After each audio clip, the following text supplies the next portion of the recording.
ഞാൻ പിടി. ഈ കൈ ഈ കാൽ. ആ 1 അങ്ങനെ 10 തവണ ചെയ്യും. കമോൺ. 2 3 4 5 പോട്ടെ 6 പോട്ടെ പിടി 7 എപ്പറാ കമോൺ 8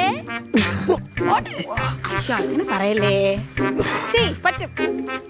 കർഷകർക്ക് പെട്ടെന്ന് പറ്റും. കമോൺ. എന്റെ അടുത്ത് വിളിച്ചാ ഇങ്ങനെ ഇരിക്കും. അയ്യോ എന്തൊരു വിറ്റ. അമ്മാവ അമ്മാവ എന്താ എനിക്ക് എന്താണ് പറ്റിയ? ഒന്നും പറ്റില്ല മോളെ. പറ. ഒന്നുമില്ല.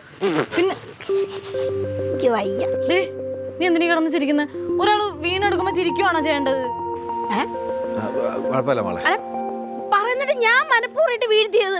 ഞാനൊന്നും അല്ല. എൻ്റെ അടുത്തൊരു വീരവാദം അടിച്ചതാ. ചെയ്യാൻ പറ്റുന്ന ഉറപ്പം വന്ന് വീണ് നടന്നു. ഞാൻ എന്ത് കിട്ടും? എടാ മുതിർന്ന ഒരാളാന്ന് വിചാരിച്ചിട്ടെങ്കിലും നീ ഒന്ന് ഹെൽപ്പ് ചെയ്യണ്ടേ? കുഴപ്പമില്ല മോളെ. അല്ല ഞാൻ എന്ത് ചെയ്തെന്നാണ്? അമ്മ എന്താ കാര്യം പറ. അമ്മാവാ പറ. ഇവിടിപ്പോ എന്നെ ചീത്ത വിളിച്ചോണ്ടിരിക്കുക. ഞാൻ എന്തോ ചെയ്തണക്ക്? ചുമ്മാ ചാരു കാര്യം അറിയാൻ സംസാരിക്കേണ്ടത് അറിയാം. കാര്യമായിട്ട് പറയുക. ഞാനൊരു മര്യാദയുടെ പേരില്ല പറഞ്ഞ. ആരെങ്കിലും വീണ് നടന്ന് ഇങ്ങനെ നോക്കി ചിരിക്കുവല്ല ചെയ്യണ്ടേ? കുറച്ച് മനുഷ്യത്വം ഉണ്ടെങ്കിൽ എടുത്ത് പൊക്കി എണീപ്പിക്കും. രണ്ടുപേരും സമാധാനം. എനിക്ക് രണ്ടുപേർക്കും ആശ പിടിക്കാൻ. അവളുടെ ഡേ പോയത് ഇങ്ങനെയൊക്കെ ഉണ്ടോ സാധനങ്ങൾ?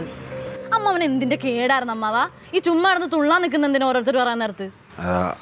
അവള് പറഞ്ഞ് അവള് കാണിക്കും പോലെ കാണിച്ച 2 പപ്സും 1 ഡ്രിങ്ക്സും വാങ്ങിച്ചു. പപ്സിനും ഡ്രിങ്ക്സിനും വേണ്ടി കാണൂല്ലോ ഇങ്ങനെയൊക്കെ കിടന്ന് കാണിക്കാൻ. കച്ചറ അമ്മാവൻ. അമ്മാവൻ വന്ന് താഴത്തേക്കാ പോകുന്നത്.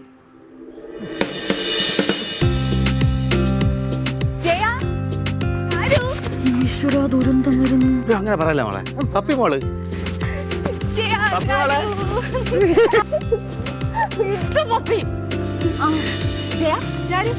എന്നെ ഒന്ന് ശരിക്കും നോക്കിയേ. എന്തെങ്കിലും പ്രത്യേകത തോന്നുന്നുണ്ടോ?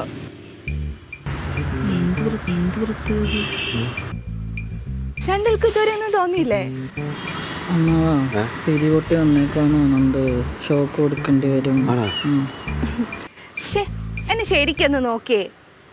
എന്നിട്ടൊന്നും തോന്നില്ലേ? എനിക്ക് മനസ്സിലായി. ഇപ്പഴല്ലേ മനസ്സിലായത്? ആണോ? എന്നാ എന്താന്ന് പറ. നീ പതിവിലും സുന്ദരിയായിട്ടുണ്ട്. അല്ലേ അല്ലേ മാമാ? അതെപ്പോഴും ഉള്ളതാ. അതല്ല, വേറെ ഒരു കാര്യമുണ്ട്. ശരിക്കൊന്ന് നോക്ക് എന്നിട്ട് പറ. ശടാ